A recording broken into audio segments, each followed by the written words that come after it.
One piece का इस बार हम एक लीक चैप्टर के ब्रेक डाउन करने वाले हैं। लीक चैप्टर वैसे तो फ्राइडे को आ ही जाता है, वो हर बार ही आ जाता है, सिर्फ इस बार ही नहीं आया है। लेकिन हम लीक चैप्टर को अब ब्रेक डाउन करना प्रेफर नहीं करते, ना ही उसको रीड करना, क्योंकि लीक चैप्टर में जो डबिंग होती है वो एक परफेक्ट नहीं होती और इसकी क्वालिटी भी कुछ खास ज़्यादा अच्छी नहीं होती। इसीलिए हम हमेशा हर हफ्ते संडे को ही चैप्टर को रीड करते हैं, जो कि एक ऑफिशियल चैप्टर आता है। लेकिन इस वक्त हमें ऐसा लगता है कि हम इस संडे को थोड़ा बिजी हैं और उस वक्त दिन चैप्टर रिकॉर्ड नहीं कर सकते और हो सकता है हम उस दिन चैप्टर पढ़ भी ना पाए। इसीलिए हमने सोचा है कि इस बार हम लीक चैप्टर का ब्रेक डाउन करें। तो चैप्टर का नंबर है 1049 और टाइटल है the world you wish for. तो इसमें कोई दुनिया बनाना चाहता है शायद से। तो चैप्टर की शुरुआत हुई है वहीं से जहाँ की पिछला एंड हुआ था, लूफी और काइडो के क्लैश, जो कि एक बहुत ही दूर डिस्टेंस से दिखाया गया है और फिर पास से भी दिखाया गया है। लेकिन अभी ये नहीं पता कि कौन किसको डोमिनेट कर रहा है। वो काफी ज्यादा बराबरी के दिख रहे हैं, जहाँ काइडो लूफी से कहता है कि मानना पड़ेगा कि तुम काफी दूर आ गए, लेकिन तुम कभी भी एक ऐसी दुनिया नहीं बना सकते, मतलब तुम कभी वर्ल्ड को चेंज नहीं कर सकते। और उसके बाद दिखाया जाता है काइडो का पावर। यहाँ पर काइडो 10 साल का है, लोग उसकी पावर का अप्रिशिएट कर रहे हैं, बोल रहे हैं कि वो काफी ज्यादा स्ट्रॉन्ग है और मान ही नहीं सकते कि वो बस 10 साल का है। और अगर किसी विलन का पास दिखाया जा रहा है, इसका मतलब विलन हार गया है। तो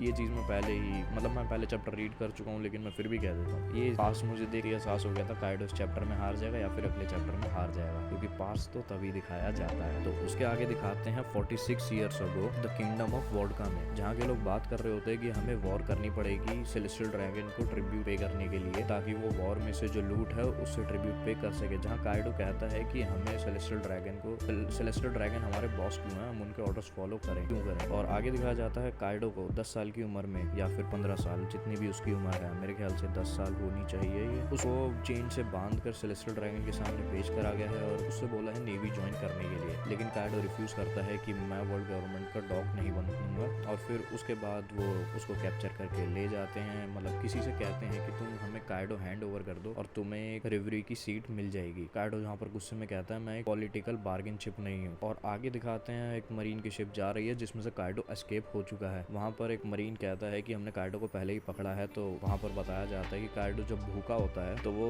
अपने आप को कैप्चर करवा लेता है ताकि वो अपना पेट भर सके। तो एक तरह से काइडो ने जो मरीन है उसे एक बफे मान रखा है। काइडो को जब भी भूख लगती है वो जेल चला जाता है। ऐसी एक मैंने बचपन में कहानी पढ़ी थी इंग्लिश की किताब में। वहाँ पर भी एक आदमी सर्दियों में जेल में रहने चला जाता है क्योंकि उसके पास घर नहीं होता। तो उसी तरह से काइडो को भी जब भूख लगती है वो जेल चला जाता है और अपनी जिंदगी मजे से जीता है। उसके बाद दिखाया गया है 44 ईयर्स अगो पायरेट आइलैंड फुल एल्ड में। वहाँ पर भी काइडो ने किसी को डिफीट किया है और उसके बाद वो मिलता है व्हाइट बियर्ड, जिसमें व्हाइट बियर्ड उसे कहता है कि क्या तुम पायरेट बनना चाहते हो, रॉक्स तुमसे मिलना चाहता है। और उसके बाद काइडो ज्वाइन कर लेता है उनका पायरेट क्रू। और जिस तरह ये पास लेके चल रहे हैं, मुझे ऐसा लगता है काइडो का पूरा जीवन काल इसमें दिखा दिया जाएगा। और उसके क्रू ज्वाइन करने के बाद दिखाते हैं कि गॉड वैली वाली फाइट होने वाली है। वहाँ पर उसे ऑर्डर्स देते हैं कि हम लोग वहाँ गॉड वैली जा रहे हैं फाइट करने के लिए। और फिर न्यूज आती है कि रॉक हार चुका है, जिस चीज को लेकर वो लोग विश्वास भी नहीं कर सकते कि इतने सारे मॉन्स्टर्स क्रू में होने के बाद रॉक्स कैसे हार सकता है। और वहाँ पर बताया जाता है कि एक मरीन जिसका नाम गार्फ है उसने रॉक्स को हरा दिया। तो वहाँ पे एक लड़की या फिर हो सकता है एक लड़का हो, जो देखने में मेरी फीलिंग कह रही है कि ये शायद से बिग मॉम है, शायद से, मैं श्योर नहीं हूँ, लेकिन मुझे लगता है ये बिग मॉम है, लेकिन ऐसा जरूरी नहीं हो सकता कोई और भी हो। तो वो वहाँ पर कहती है कि मैं इस चीज़ पर शर्त लगा सकती हूँ कि वो आपस में ही लड़के मर गए होंगे, वो ऐसे हार ही नहीं सकते। और काइडो वहाँ पर से गायब हो चुका है, काइडो का अब नहीं पता कहाँ है। और उसके बाद कई सालों बाद दिखाया जाता है जहाँ पे एक औरत जिसके सर पे 2 मोमबत्ती लगी हुई हैं, जो वानों में दिखाई गई थी, जिसकी मदद से ओडन को हराया गया था। वो औरत काइडो से कहती है कि उस इंसिडेंट को अब 10 साल हो चुके हैं और तुम एक एम्बॉडीमेंट बन चुके हो ब्रुटैलिटी की, मतलब तुम एक सिंबल बन चुके हो ब्रुटैलिटी का। और अगर हम इतिहास देखा जाए तो हमेशा से इंसानों ने ब्रुटैलिटी से ही दुनिया की प्रॉब्लम्स को सॉल्व किया है। ह्यूमंस बिल्कुल इंसानों की तरह होते हैं, जो कि ताकतवर है वो जिएगा, बाकी जीना मुश्किल है, मतलब जो ताकतवर है सिर्फ वही सर्वाइव कर सकता है, जिस पर काइडो एग्री करता है। और फिर उसके आगे काइडो अपने उसके मोटिव्स होते हैं और ये कहा जाता है कि रॉक पायरेट्स के जो मेंबर्स हैं उनके अराउंड ही चीजें रिवॉल्व करेंगी, और जो कि हो भी रहा है। जो रॉक पायरेट्स के मेंबर्स थे, स्ट्रॉन्ग मेंबर्स, लगभग सारे तो नहीं, लेकिन सबने बड़ा नाम बनाया। काइडो एक यांको बन गया, व्हाइट बियर्ड एक यांको बन गया, बिग मॉम एक यांको बन गई, तो उन्होंने काफी ज्यादा नाम कमाया। तो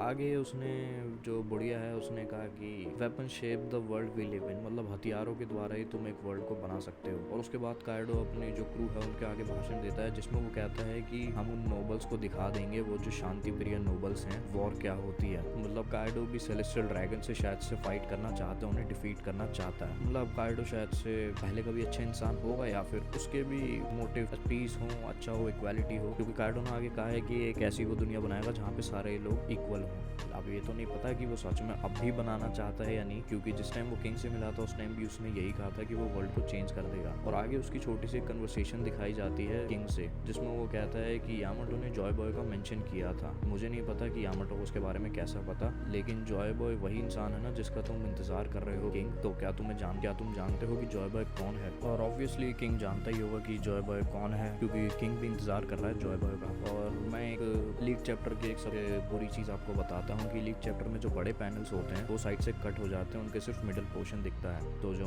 जितना मुझे दिख रहा है उसमें वो काइडो या फिर किंग में से कोई कहता है, मेरे ख्याल से काइडो ही का है, क्योंकि जो लाइन है वो यही है कि ओडन भी जॉय बॉय का वेलकम करने के लिए वानो गेट ओपन करना चाहता था। और उसके बाद दिखाया गया है वापस से लूफी काइडो का क्लैश, जो कि वहीं पे अभी रुका हुआ है। और CP0 का जो मास्क एक मेंबर था जो हैट पहनता है वो आइलैंड से एस्केप कर गया है। और CP0 को क्योंकि उड़ना आता है, वो जो एयर किक करते हैं सांजी वाली। और फिर यामाटो चिल्लाती है कि लूफी जीतेगा मुझे मालूम है, तो मोमोनोसुके तुम्हें ये करना होगा। मोमोनोसुके चिल्लाता है फ्लेम क्लाउड्स ओबे मी। और फिर उसके बाद दिखाता है आइलैंड के अंदर पानी भर जाता है जो अपना राइजो ने बनाया है। बहुत सारे इसमें पैनल्स दिखाए गए हैं और सब में बस पानी भर रहा है, कुछ भी ज़्यादा ज़रूरी नहीं हो रहा। आगे दिखाया जाता है कि अरोची के सर में आग लग रही है, उसकी गर्दन कट चुकी है। और जो अपना डेंजिरो है, डेंजिरो हियोरी को कह रहा है कि तुमने काफ़ी ज़्यादा अच्छा किया, ये बेयर करना बहुत ज़्यादा मुश्किल था, तुमने इतने सालों तक ये बेयर किया। और फिर उसके बाद लोगों को वहाँ एहसास होता है कि क्या ओनिगाशिमा आइलैंड गिर रहा है। और तभी यामाटो चिल्लाती है flame cloud are gone not good, मतलब काइडो हार चुका है, काइडो फ्लेम क्लाउड्स को मेंटेन नहीं कर सकता, फ्लेम क्लाउड कंप्लीटली डिसअपियर हो चुके हैं। और देख के मोमोनोसुके डर जाता है क्योंकि ये अब क्रैश होने वाला है। और काइडो वहाँ पर कहता है स्ट्रॉ हैट तुम किस तरह की दुनिया बनाना चाहते हो, तुम क्या चाहते हो, जो तुम दुनिया बदलना चाहता है ना, क्योंकि लूफी भी तो उस हिसाब से कहता है कि तुम क्या बनाना चाहते हो। और नेक्स्ट पैनल में मोमोनोसुके कहता है फ्लेम क्लाउड्स अपीयर, और एकदम से बहुत सारे फ्लेम क्लाउड्स उसकी बॉडी से अपीयर होते हैं जो कि आइलैंड को होल्ड कर लेते हैं, जो कि मुझे पसंद नहीं आया। मोमोनोसुके ने फ्लेम क्लाउड्स बना दिए जो कि एक बड़ी चीज़ है। और लूफी जवाब में काइडो को कहता है एक वर्ल्ड जिसमें उसके दोस्त जितना चाहे उतना खाना खा सकें, उनके खाने पे कोई रोक टोक ना लगे।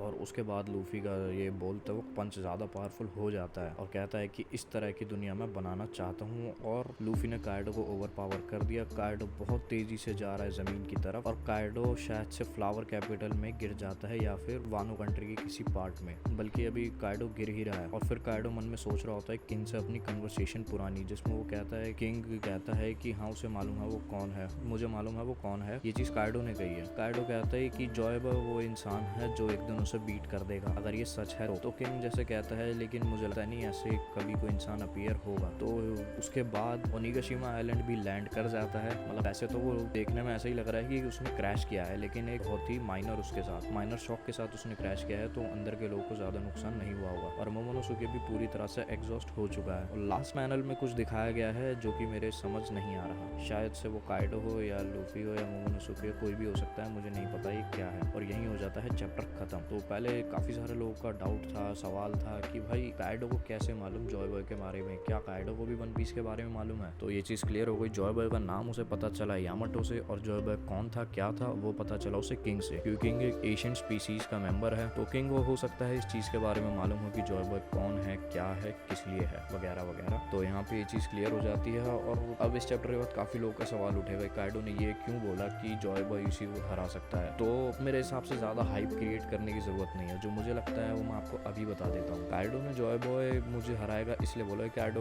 के मोटिव जो है वो इक्वालिटी क्रिएट करना, और काइडो बहुत ज़्यादा स्ट्रॉन्ग है। तो काइडो ने ऑब्सेशन में आके बोला है कि मुझे सिर्फ जॉय बॉय हरा सकता है, क्योंकि जॉय बॉय एक तरह से एक मिथ और एक लेजेंड है। तो काइडो श्योर है कि ऐसा कोई इंसान कभी दोबारा आएगा नहीं। तो काइडो ने सिर्फ खामखा बोला, इसकी कोई वजह नहीं, क्योंकि काइडो को तो मालूम भी नहीं है कि जॉय बॉय कौन है। या फिर इसकी एक दूसरी वजह ये होगी कि जॉय बॉय उसने एक मोटिव के लिए कहा, क्योंकि जॉय बॉय भी शायद से पीस अचीव करना चाहता हो सकता है। मतलब इसके बारे में कुछ दिखाया नहीं, लेकिन अच्छा आदमी तो पीस ही अचीव करेगा। तो इसलिए उसने काइडो ने बोला होगा कि जिस टाइम मेरे मोटिव फीके पड़ जाएंगे, मतलब मुझसे बेहतर कोई इंसान आएगा, तो उसके लिए उसने जॉय बॉय का नाम लिया है। तो मेरे हिसाब से ज़्यादा हाइप क्रिएट करने की ज़रूरत नहीं है। और इस वीडियो को हम यहीं एंड करते हैं। अगर आपको वीडियो अच्छी लगी हो तो हमें ज़रूर बताएं, और नेक्स्ट टाइम हम पूरी कोशिश करेंगे कि ऑफिशियल चैप्टर की ही रिकॉर्डिंग हम करें। Thank you, like, subscribe and share.